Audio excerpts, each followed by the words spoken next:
Laurence E Gibbs here for AcrossTheStreet.org, your #1 influencer and news reporter. Here I am in front of the Scripps Institute Birch Aquarium in La Jolla, California, where just a month ago, we were besieged by Hurricane Hilary, and it was a cyclone of cephalopods that fell once it dissipated, and a waterspout sucked a bunch of marine life from the ocean and deluged us here in La Jolla.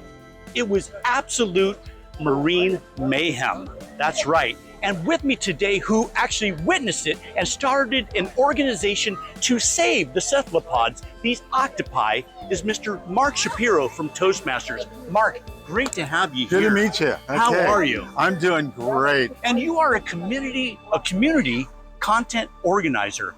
Right. I mean, I spend a lot of my time worrying about dogs barking and people complaining about their cars or their kids or their trash cans. Just like the one that ran across from us right here. Right. And what was interesting, so there I am working, all of a sudden I get this alert that something awful is happening in La Jolla. And it turns out that this waterspout dropped thousands and thousands of octopi all over the beach, all over the boardwalk, all over the parking lot, on cars, on people's heads, and people were freaking out. Oh, I could only imagine. You get an octopi on the face? Oh, I couldn't even, I don't know. Yeah, so they had us come down. We got people coming here from the aquarium to help us, and scientists also. People in the community, we all brought buckets, filled them full of salt water, and we started collecting the octopi. Oh. Some of them were really big, and some of them were really tiny. We kept putting more and more octopi. But the cool thing is, in the community, in the AcrossTheStreet.org community, there were people that actually own businesses on Wall Street over here in La Jolla, downtown La Jolla, and they found an empty storefront for us. Oh. It was great. The community really came together to save those octopi. Right, so we got an empty storefront, we put in all kinds of shelves, filled it full of aquariums, and we put all the octopi in there. Excuse me.